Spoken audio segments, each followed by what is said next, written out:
शुरुआत मक्का की तपती दोपहर थी। कुरैश का सबसे बहादुर योद्धा उमर इब्न अल खत्ताब अपने घर से निकला। चेहरा गुस्से से तप रहा था। हाथ में एक नंगी तलवार कसकर पकड़ी हुई थी। उसके दिल में बस एक ही ख्याल गूंज रहा था, मैं मोहम्मद को हमेशा के लिए खत्म कर दूंगा।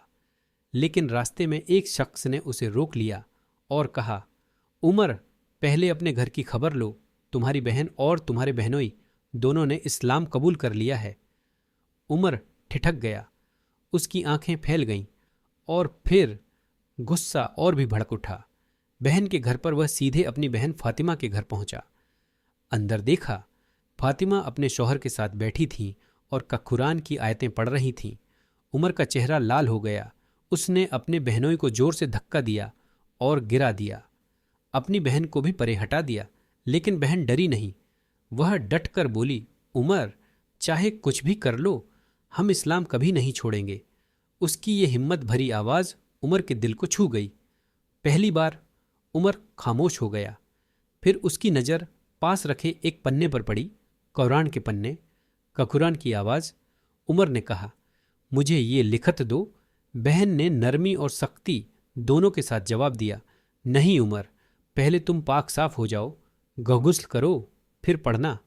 उमर ने उनकी बात मानी। वो धुले साफ हुए और कांपते हाथों से कुरान का पन्ना खोला। उसमें लिखा था, मैं ही अल्लाह हूँ, मेरे सिवा कोई माबूद नहीं, मेरी ही इबादत करो और मेरी याद के लिए नमाज कायम करो। सूरह तहा।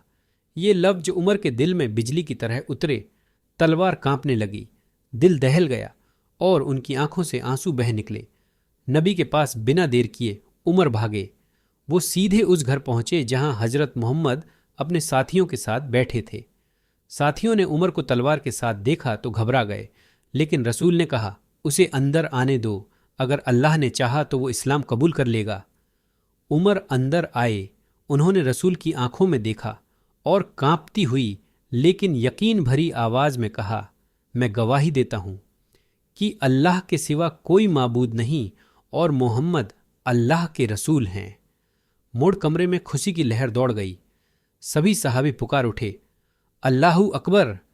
मक्का की गलियां इन आवाजों से गूंज उठीं और उस दिन से वही तलवार जो इस्लाम को मिटाने निकली थी, अब इस्लाम की हिफाजत के लिए उठी। उमर इब्न अल खत्ताब, जो कभी नबी के दुश्मन थे, इस्लाम के सबसे बड़े मददगार बन गए और बाद में मुसलमानों के दूसरे खलीफा बने। उनके द्वार में इस्लाम अरब से निकलकर दूर दूर तक फैला, फारस तक, रोम तक, उन सरजमीनों तक जिनका ख्वाब भी नहीं था। आखिरी पैगाम सबक, अल्लाह जिसे हिदायत देना चाहे उसे कोई नहीं रोक सकता। कभी उम्मीद मत खोइए, क्योंकि सबसे सख्त दुश्मन भी इस्लाम का सबसे बड़ा दोस्त बन सकता है।